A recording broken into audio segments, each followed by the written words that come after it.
종교 너머 아하.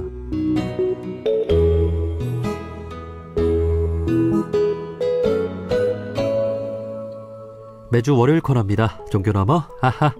종교의 우를 넘어 이웃 종교와 화합하고 협력하는 분들을 초대해서 이야기 나눠보는 시간인데요. 지난 토요일 한반도 평화를 위해 힘써온 종교 시민단체들이 광복 80주년을 맞아 한반도 평화와 통일을 향한 시대적 소명이란 주제로 심포지엄을 개최했습니다. K평화통일연대, 결의살림공동체, 문익환 기념사업회, 민족화해협력 범국민협의회, 남북민간교류협의회가 공동 주최한 이 행사는 광복 80주년을 맞아 한반도 평화와 통일을 위해 종교인과 시민들이 어떤 역할을 해야 할지 모색해보는 시간이었는데요. 이날 행사의 사회를 보신 이명권 K평화통일연대 상임대표님과 자세한 이야기 나눠보겠습니다. 대표님 안녕하세요. 네, 안녕하세요. 네, 반갑습니다. 반갑습니다. 예. 자, 지난 토요일 안중근 의사 기념관 대강당에서 한반도 평화 심포지엄이 개최됐는데요. 한반도 평화를 위해 힘써온 종교 시민단체들이 한자리에 모였군요. 네, 그렇습니다. 이번 K평화통일연대에서 주관한 한반도 평화 심포지엄은 이제 네 번째인데, 정치 외교 영역에서만 국한되지 않고 종교와 시민사회가 반드시 이제 함께 같이 가야 된다 하는 의미에서 연대적 모임을 가졌습니다. 예. 그래서 이런 종교와 시민단체를 같이 우리가 아우러 가야 되는 것은 잘 아시다시피 평화담론이 엘리트 정치 영역에서만 머무르는 그런 차원이 돼서는 안 된다 하는 것이고, 네. 또 이 심포지엄 논의가 이제 사회 전체적으로 스며들어가야 되는 그런 공감대 확산의 문제도 있고, 여러 가지 또 이념 갈등 이런 걸 조정한다는 또 중재의 역할을 해야 된다는 의미도 있고, 또 미래 세대를 이렇게 연결해야 된다는 또 그런 여러 가지 목적이 있었습니다. 예. 그렇죠. 이 한반도 평화의 문제를 그 정치 외교의 영역에만 국한하지 않고 네. 종교와 우리 시민들도 함께 동참해야 한다라고 하는 그렇죠. 의식으로 네. 아주 뜻깊은 그 심포지엄을 개최를 했는데, 네. 그 한반도 평화를 위해 힘써온 단체들, 어떤 단체들이 있는지, 그리고 또 어떤 분들이 함께 하셨는지 또 좀 소개를 해주실까요? 이번에 이제 주관은 저희 K평화통일연대가 했지만 이름 자체도 연대를 해야 된다는 의미에서 출발을 2년 전에 했지만 역사는 짧습니다만은 다른 단체들이 상당히 역사가 깁니다. 예를 들면 결의살림 공동체라든가, 잘 아시는 문익환 기념사업회라든가, 민족화해협력 범국민협회, 예. 그러니까 민화협이라고도 하고요. 또 남북 간 민간교류협의회, 자주통일 평화연대 이런 단체들이 우리 이번에 같이 했습니다. 네. 또 이 단체들에는 당연히 우리 종교인들도 함께하고 있고요. 네. 예. 자, 광복의 기쁨과 분단의 아픔을 동시에 느낄 수밖에 없는 광복 80주년이었습니다. 자, 이날 심포지엄의 주제가 한반도 평화와 통일을 향한 시대적 소명이었는데요. 더 이상 이 한반도 평화와 통일을 미룰 수 없다는 절박함이 느껴지는 행사였던 것 같아요. 네, 아주 중요한 주제를 짚어주셨는데 이 절박함이 정말 여러 가지 차원에서 절박합니다.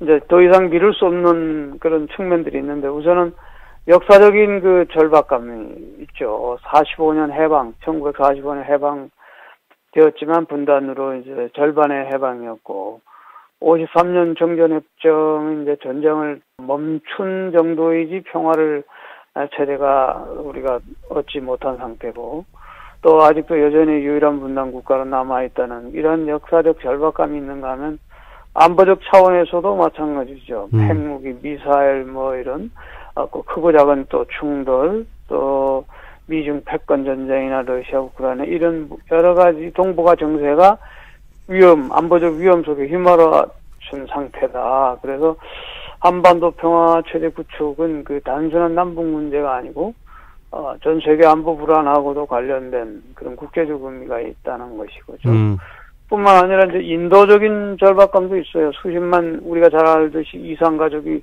고령으로 계속 세상을 떠나가고 있고, 다음 기회가 점점 없어지는 그런 세대적 한계가 있습니다. 네, 예. 뿐만 아니라 이제 또 점점 분단이 장기화될수록 젊은 세대는 이제 통일을 아예 추상적 개념으로만 받아들이고 민족 공동체 의식도 점차 희미해져 가는 그런 아주 절박감도 있어요. 윤리적인 측면도 마찬가지고 종교적인 역할이 그래서 더욱더 필요한 그런 절박감이 있습니다. 예, 우리가 온전한 광복의 기쁨을 누리기 위해서는 어서 남북 간에 화해하고 평화를 이루어야 될 것 같습니다. 네. 자, 그러면 이날 그 심포지엄에서 나온 이야기들도 좀 들어보고 싶은데요. 네. 우리 교수님께서 사회를 보셨죠? 예, 어떤 분들이 좀 어떤 말씀들을 해주셨는지 궁금합니다.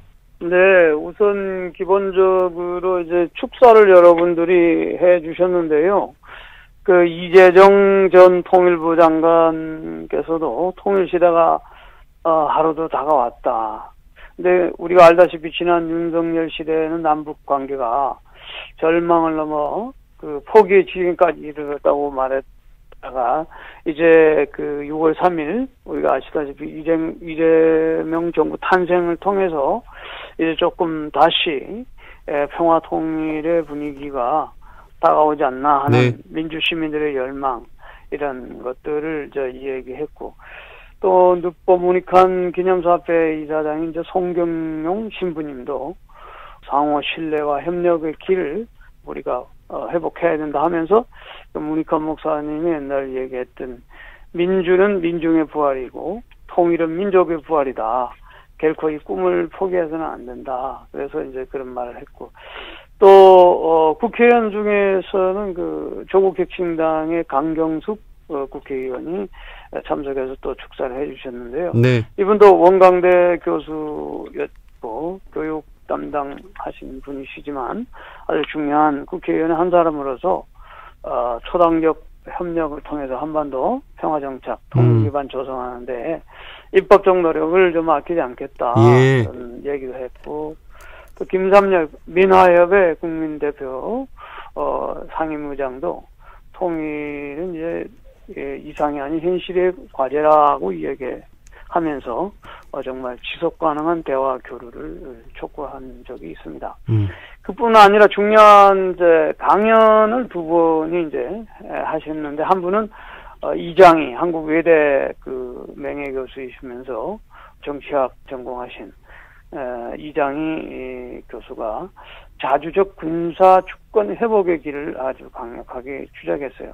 그러니까 한마디로 주한미군 기지 점령의 이 역사적 배경과 더불어서 한미 관계의 바로미터가 되고 있는 소파, 그러니까 주둔군 지휘협정, Status of Force Agreement라는 소파 이 주둔군 지휘협정이 여러분 1950년대 그때 협정이 이후에 60년대, 90년대, 2001년대 이렇게 있었지만 이 벌써 2001년 마지막으로 이제 24년이 흘렀는데 이 불평등하다는 것이고 이 불평등한 한미 소파 개정을 자주적 군사 주권의 입장에서 회복해야 된다. 그것이 이제 말하자면 몇 가지 과제가 있는데 그것이 이제 우선 첫 번째로 불평등 한미 상호 방위 조약 불평등을 걷어내야 된다는 것이고 그러기 위해서는 개정을 해야 된다. 왜냐면 그 목적이나 이런 게 불명확하다 지금. 그리고 두 번째는 전시 작전권 통제권 전자권이라고 하죠. 이거를 빨리 환수해야 된다. 조속히.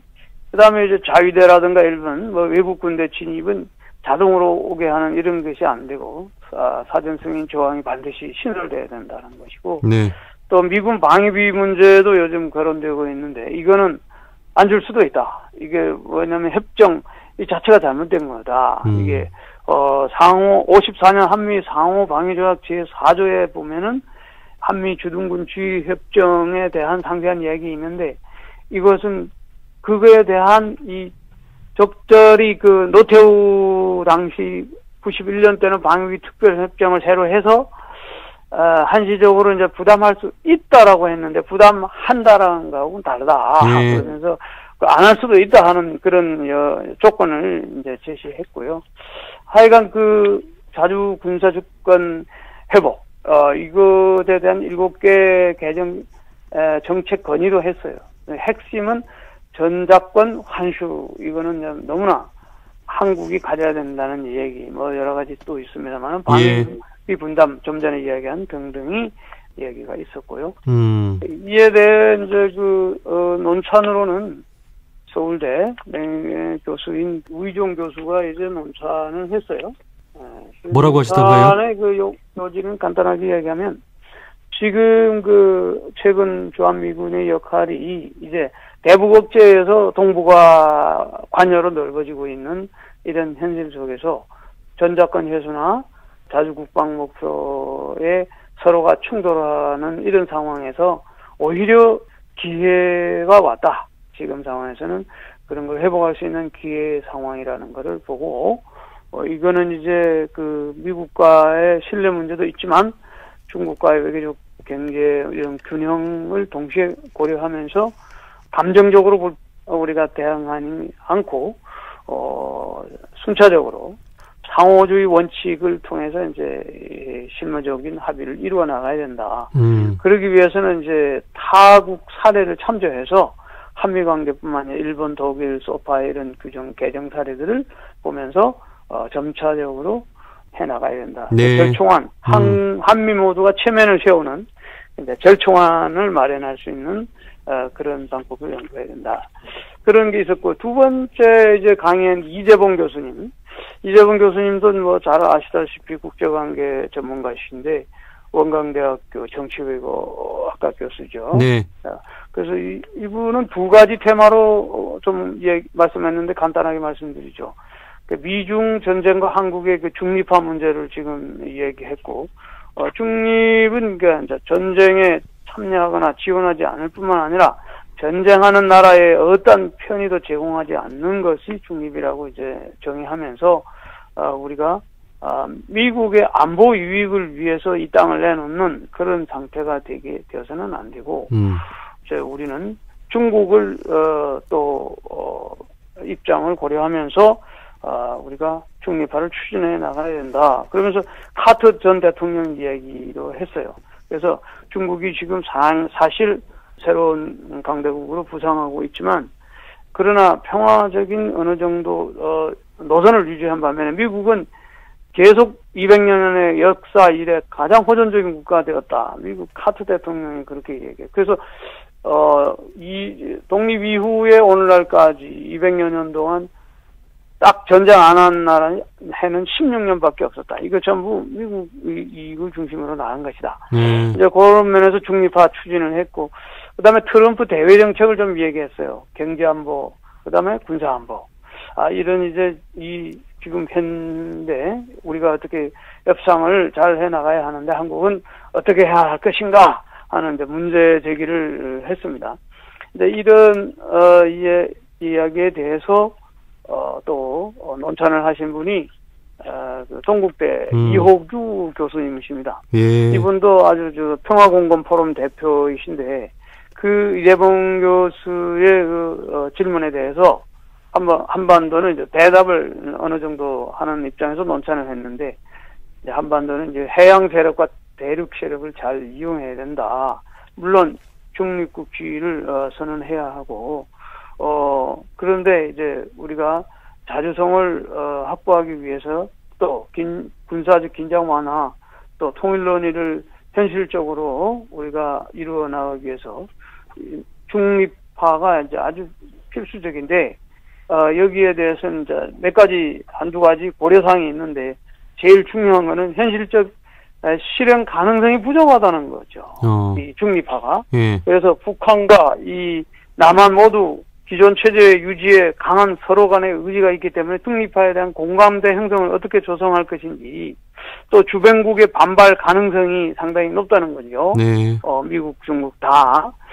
그래서 이제 할 수 있는 것 한 가지를 이야기한다면, 지금 남북 간의 신뢰가 부족한 상황에서 이게 지금 신뢰 구축이 어려운데, 이 신뢰 구축에 가장 우리가 지금 최선의 노래를 다 해야 된다 하는 것이 이제 이번에 이야기였습니다. 그러기 위해서는 북한에 관한 질문을 좀 바꿔보자. 기존의 질문들하고는 달리. 그래서 북한에 대한 우리가 평가, 잘했느니 못했느니 평가를 많이 했는데, 평가가 아니라 상대방을 이해하고자 하는 사유가 필요하다. 그래서 평가에서 이해로 북한을 어느 정도 이해하는 쪽으로 전환을 해야 된다. 발상의 전환을. 그래서 이제 그 이해하는 것은 이제 여러 가지 또 현재 북한을 바라보는 방식이나 이런 접근 방식에 대해서 우리가 상당히 그 차원을 좀 달리해야 된다는 구체적인 얘기들이 좀 있었습니다. 예. 그리고 북한을 이제 제대로 안다는 것, 그것이 뭐 과연 무엇인가 하는데 정말 우리가 좀 더 공부를 많이 해야 될 필요가 있다. 이분이 북한의 그 상당히 많은 주민들과 접촉을 많이 한 오랜 동안의 그 결론으로서 이제 그런 얘기들을 하고 있습니다. 예. 야, 이날 정말 중요한 이야기들이 다 나왔네요. 네. 그 앞으로 또 중요한 것은 이제 북한의 네. 마음을 어떻게 여느냐잖아요. 그렇죠. 예. 네. 지금 말씀해 주신 대로 북한을 자꾸 평가하려고 하지 말고 이해하려고 해라. 예. 그렇다면 지금 우리 정부에서는 뭐 다양한 노력을 통해서 북한의 그 마음을 열려고 하고 있지만 반응은 냉담하잖아요. 냉담하죠. 이제 북한을 이해하려고 하는 노력. 그럼 어떻게 해서 이제 북한의 반응을 좀 이끌어낼 수 있을까요? 예. 그래서 이제 우리가 북한이 지금 남한이 제안한 그 대화에 냉담한데 그 단순히 대화 요청만으로는 지금 어렵고 예. 아까도 말씀드렸지만 제일 절실한 게 신뢰 구축이죠. 네. 최우선인데 그 신뢰 구축을 위해서는 이제 우선 제가 볼 때는 군사적 긴장을 완화시켜줘야 된다. 한미연합 훈련의 규모를 이런 또 방식이나 이런 것들을 상당히 조정해야 되고 상호 군사 행동을 단계적으로 신뢰를 구축하는 방식으로 풀어나가야 된다. 그리고 제재를 완화해줘야 되고 조건부라도 이게 우리가 완전한 제재를 풀어나가고 인도적이고 또 민생 문제 분야에서도 제재를 완화해야 되는 것이고 또 북한의 최대 안전을 북한이 지금 두려워하는 건 최대 전복이거든요. 네. 그래서 그런 걸 절대 하지 않겠다는 국제적인 보장 장치가 있어야 된다. 예를 들면 뭐 다자간 안전 보장 선언을 한다든가 그런 차원이 필요하고 뭐 경제 인도적 접근은 말할 것도 없고요.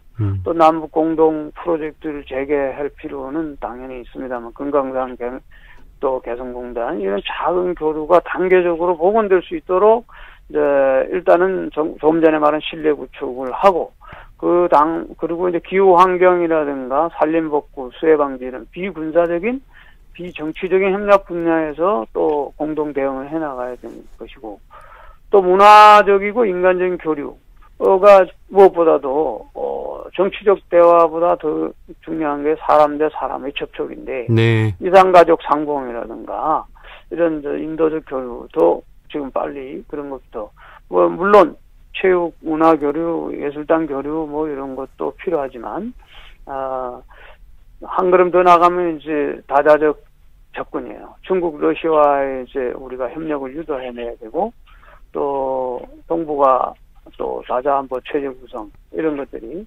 북한이 국제적 고립에서 계속 벗어날 수 있도록 유도해내야 된다. 그런 생각이 들어요. 예. 그리고 뭐 이러기 위해서는 전략적인 인내가 필요하죠. 그래서 유연성을 발휘해야 된다. 이런 생각입니다. 이번 광복절 메시지에서 이재명 대통령이 충분히 또 그런 의사는 잘하신 것 같아요. 그렇죠? 네. 예. 앞으로 이제 우리 종교인들과 시민들이 이제 말씀해 주신 대로 북한을 이해하려는 어떤 힘을 또 길러야 될 것 같습니다. 맞습니다. 예. 우리 교수님은 그 대화 철학자로 불리지 않습니까? 네. 네, 우리 교수님께서는 그리스도교, 불교, 중국 철학, 인도 철학 등 다양한 종교를 공부하시고 다양한 종교의 대화를 주제로 또 책도 많이 쓰셨는데요. 우리가 상대를 이해하고 대화하는 힘 좀 어떻게 기를 수 있을까요? 네, 좋은 성찰을 나눠주셨는데요. 많은 사람들이 이제 사랑하라, 이해하라는 말은 동의하지만 실제로 상대를 이해하고 대화하는 힘이 부족하다고 좀 느끼거든요. 네. 그래서 왜 상대를 이해하고 대화한다는 것이 이렇게 어려우냐 하면은 그 기본적인 전제가 몇 가지 있는 것 같아요. 항상 중심에는 자기 중심적 사고다. 그리고 남한은 남한대로, 북한대로 또 이렇게 할 수도 있고, 그 다음에 이제 두려움이 항상 있고, 불신이 있다는 거, 아까 말한 것처럼. 네. 그 개인 간에도 마찬가지죠. 상처를 받거나 이용당할까봐 서로 두려워하고, 방어적인 대화를 하게 되죠.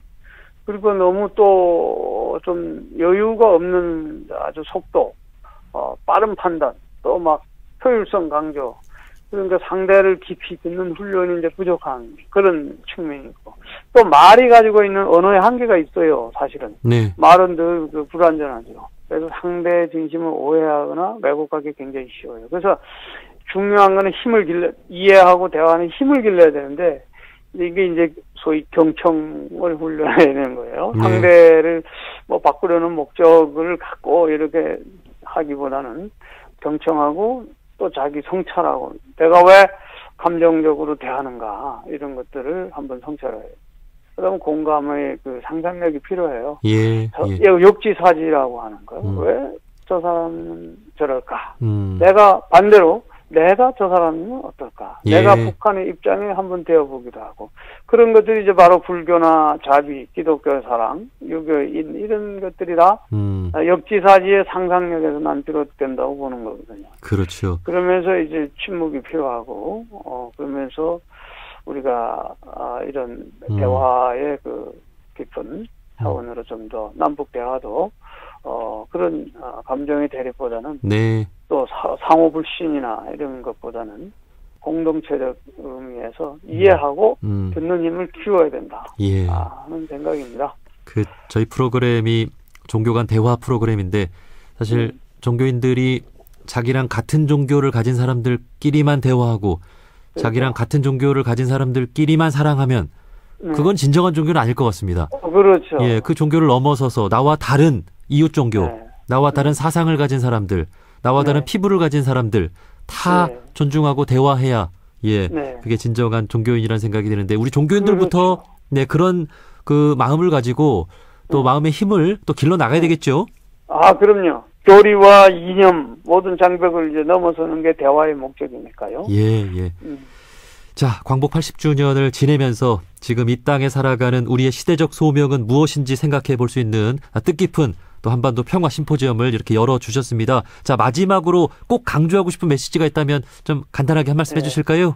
네, 그래서 아까 우리 종교인 이야기를 조금 하다 말았는데 종교인들부터 우리가 상대를 이해하는 힘을 좀 길러야 되고 불교에서 말한 것처럼 그 동체 자비가 이 까루나라고 하는 이 자비가 결국 나와 타자의 경계를 넘어가는 동체 대비니까 남북 간에도 이거 불교심으로 말하는 동체 대비의 대승적 차원의 우리가 통일을 불교 차원에서도 많이 운동을 해줬으면 좋겠고 또 기독교는 뭐 더 말할 것도 네 이웃을 내 몸같이 사랑하라는 것이 핵심인데 예수가 그런 것이 이제 우리가 남과 북의 그 기독교인들이 어떤 그 선교적 차원에서만 나서려고 하지 말고 그야말로 이 아가페적인 조건 없는 이해와 포용의 그 사랑 이런 측면이 필요합니다. 이제 이슬람도 우리나라에 지금 많이 들어와 있고 그런 상황에서 이슬람을 기독교가 배척하고 그러잖아요. 결국은 거기도 보면 이슬람 내에도 신의 자비는 아주 중요한 그런 꾸란의 첫 대목이 하나님은 자비로우시며 긍휼이 많으시다 이런 구목으로 시작돼요.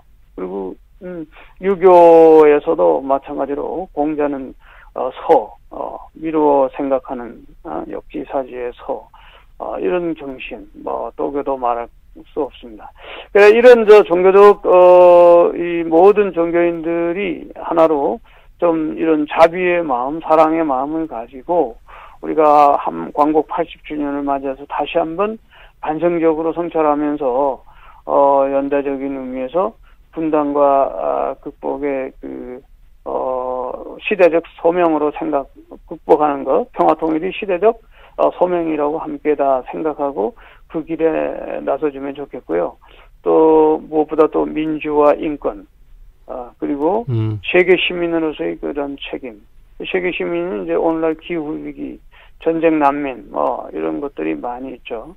이런 것에서 우리가 함께 발을 공동 보조를 맞추면서 마지막으로 우리가 이제 역사를 반드시 기억하고 이제 점점 희미해져가는 미래 세대 평화 통일 열망이 희미해져가는 이 미래 세대에 우리가 평화 통일 의식을 좀 더 교육해 나가야 되지 않을까 하는 생각을 합니다. 네, 우리 원불교에서도 그 통종교적인 관점에서 종교 협력을 강조하고 있습니다만 그렇죠. 우리 교수님처럼 여러 종교를 두루 이렇게 공부하신 분들이 이렇게 한반도 평화를 위해서 종교인들의 힘을 이렇게 모아주셔서 이런 활동을 해주시니까 또 감사한 마음을 또 전해드리고 싶습니다. 아유, 감사합니다. 자, K평화통일연대 상임대표이신 이명권 교수님과 말씀 나눠봤습니다. 교수님, 오늘 말씀 고맙습니다.